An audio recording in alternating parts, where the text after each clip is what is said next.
know, for years I've read articles on planking of boats and the techniques that they use to arrive at the bevels on the edges of the planks. And, you know, I read just numbers and numbers of articles. And after I was all done scrutinizing everything I ever read about planking, I wasn't too happy with all the information I got. So I kind of set out to come up with a new method of getting the planking cut to the proper bevel, so that when we put the planks in place, they require very, very little fitting. And in my estimation, that was a very important thing, because planking can take an awful considerable amount of time.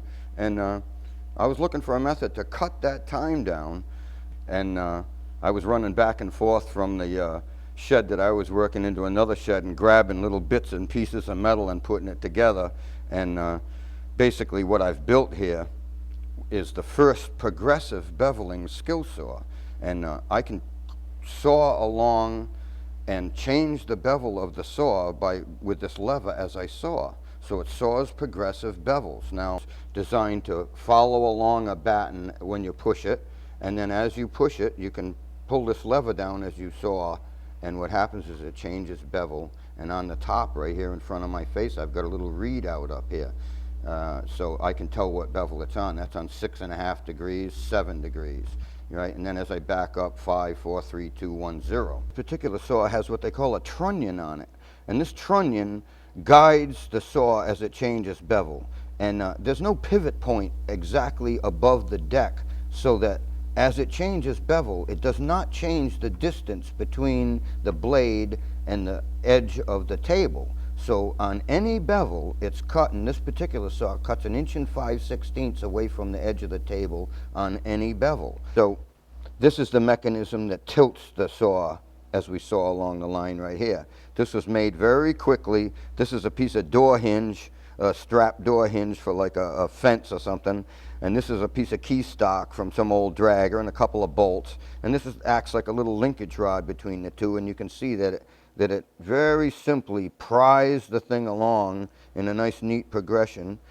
There's 5, 10, 15 degrees, 10, 5, 0. And now we're going to give you a little demonstration. This particular piece of wood here, now this thing is 1 7/8 inches thick. This is a nice piece of white oak, and you would think it would be a little hard to cut, but it isn't. And we have a progression of degrees drawn on here. I've got 0 degrees drawn here, 1 degree here, 2, 3, it goes down to 7. So as I go along reading the numbers, I'm going to make this readout match the number that I see coming in front of me, and we're going to do a progressive cut. And then what I'm going to do is come along afterwards with a little bevel set and check the bevel right in front of this number and see if I actually get 1 degree and 2 degrees here and 3 degrees down here. So now I've got my index finger against this knob here and the heel of my hand against the lever, and I'm applying a pressure between the two. It's a matter of coordinating the visual of seeing the numbers come along in front of you and then coordinating the readout on the saw to match with that number. So it takes a little bit of practice, but it really isn't very hard to do. In this particular cut, there's going to be a 7-degree change in bevel in 9 feet. That's considerably more than you'd ever run into planking anything, but this we're going to do it anyhow. I'm just going to check here at the numbers where it says 2 degrees right here. I'm going to take a little bevel set and place it on the bench here and put it up. And I've got a little bevel set here, and I've just set it on that bevel, and now I'm going to put it on my protractor and see if it doesn't read 2 degrees. And there it is, 2 degrees.